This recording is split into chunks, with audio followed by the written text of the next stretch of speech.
Morning everybody, it's currently Friday morning, the 15th of December, 10 days till Christmas.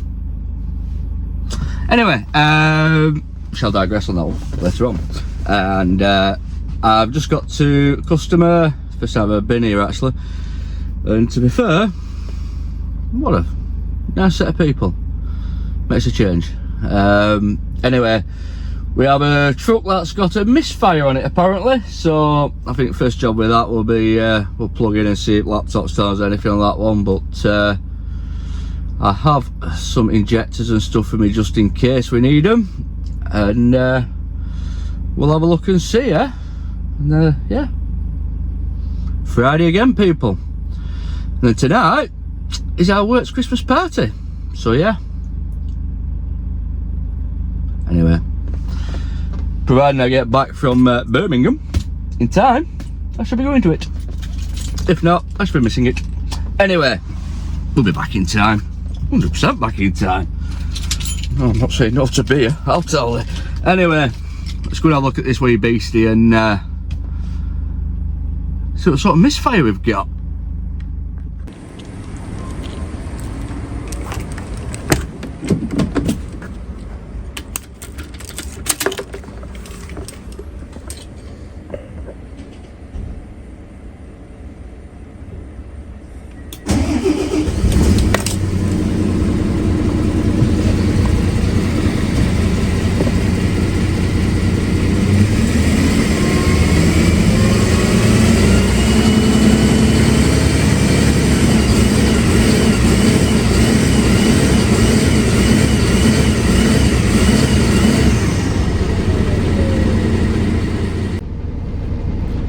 Yes, that's definitely a misfire anyway.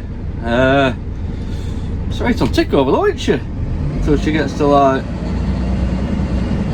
start at 1200 revs.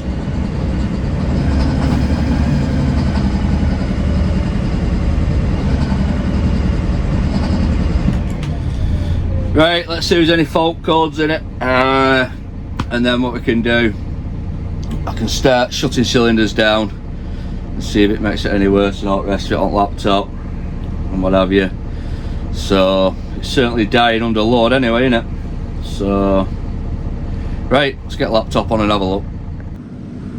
Right, so what we've done, we've read the fault codes and there's nothing relevant in there for anything to do with misfire or anything like that. However, so then what I've done, I've gone to cylinder deactivation, and for some reason the misfire has now cleared itself on tick over, and when you rev it up it's not misfiring, but we drive it, it hesitates. And when I've been cutting the cylinders off as well, it's not really made much difference to the well, sorry, it has made a difference. I mean, when I'm driving it and I cut the cylinder off, it don't make much difference. It's just missing when you're cutting it off. So it's a bit of a head scratcher, this one, and it seems to have only stopped doing it once it's warmed up. So what I might just do is whip cab up, whip rocker cover off, just check out wiring to injectors now, and then let the engine cool down and try and see if I can get it to do it again on tick over or on revs. So at the minute it's not.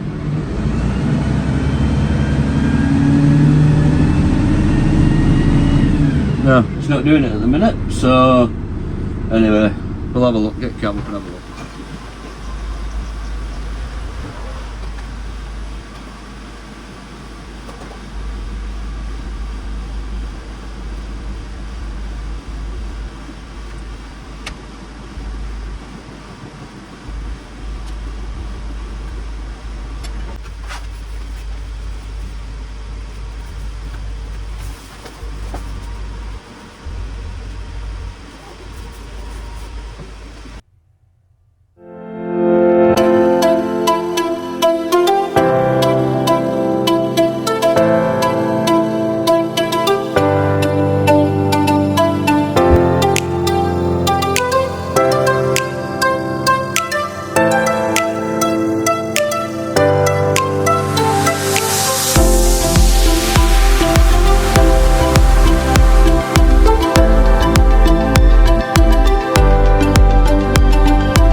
morning, currently 5 to 5. Just getting to my first job of the day, which is 2 springs to change on a hook loader, and then down to Birmingham after here. So apparently this job had to be done before 6 AM this morning. So with a bit of luck, this should be nice and easy to do. So let's see if this fob will open this gate for me. Yep, it will. And let's go and have a look at it. Yeah, as you can see, them springs are damaged there. What them springs do, they hook onto that bit there, which makes sure that lock goes in. And basically, that is for when the hook comes back, to make sure the lock's gone in properly. So what we'll do, I'm not going to mess about trying to do that. I'm just going to cut it straight off, put a new one on. The job's good enough, that.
Right, so that's that job done.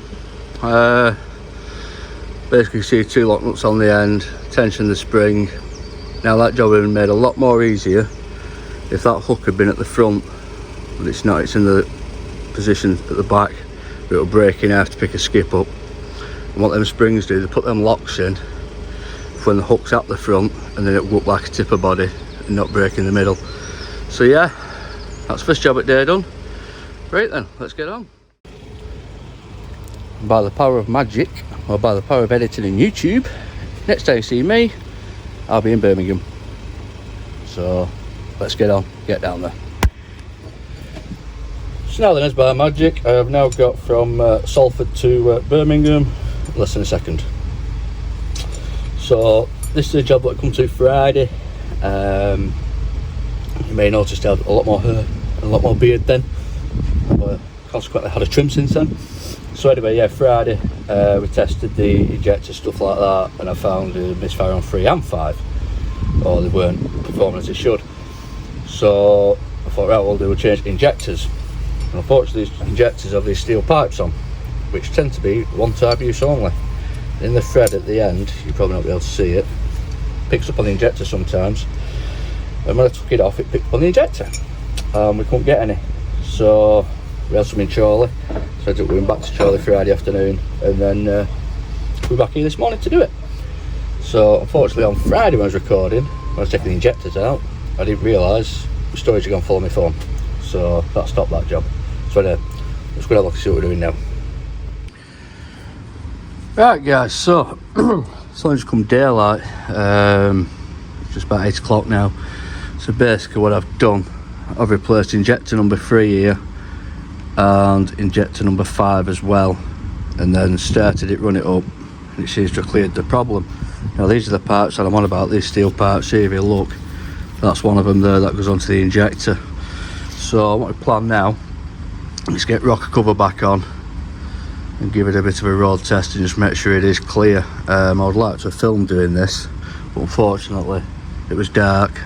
About half a dozen drivers come pestering me for the various different things. They've just come down and give me another job on a different truck as well, on a lift fault. So what I'll do, get rocker cover top back on it, and we'll take it from there. Hopefully, fingers crossed, it should be all right now. Right guys, so I've got anything filmed I want to get filmed, but we've been dark and pestered by bloody drivers and all the rest of it. You know, I don't mind, I was here on Friday and I showed driver training what crack was with wagons, and then driver's still coming asking. They said to him, well, yeah mate, I've showed you driver training on Friday. Oh, he's not in today, is he? Oh, perfect, no worries. Anyway, as I was saying, so what I've done now, I've given it a road test. This works fine, no hesitation, no missing, no nothing. So what I've got onto now is a cylinder deactivation, which I just like to check to make sure everything's working right. So if I press confirm there, it's knocked number one cylinder off, and it's made a considerable difference to where the truck's running. So I'll switch it back on now. So what I'll do now, I'll just take it up to 1300 revs, which we were misfiring before. Turn that off. So switch cylinder number one off, and it makes a massive difference to it again. Cylinder number two, massive difference again. 3, big difference. 4, so we switch 3 and 4 off, it nearly kills it. So switch 4 back on, switch 5 off, same. Switch 6 off, that's the same again. So at that, I'm happy with that now. That misfire seems to have gone. Drive it, loads of power, well, as much power as a bin truck has. Plenty of power weight like you'd expect it to have. So what I'm going to do now, I'm going to put cab back up, check the injector pipes, make sure there's no leaks, and then yeah, that'll be that. Just had a quick look at that other truck. Yeah, lift's not coming down, but can't get lift down on it. Yeah, no problem, mate. So you go to your starter, you put P2 and you press down, bottom lift comes down. Put a bin on it, bin works fine. That lad turns around and goes, well, it won't do that for me. Yeah. Anyway, so let's cab up and check these injector parts now. Right guys, so now it's daylight, it's a bit better, see what we're doing, innit? But yeah, I'm happy with that. There's no leaks on these pipes or anything. Just give it a rub out yard. It drives spot on. So I'm going to put the cab down and call that a do, I think. Perfect, that'll do. Misfire, gone. So then we'll get the tools packed away and get on to the next job, eh?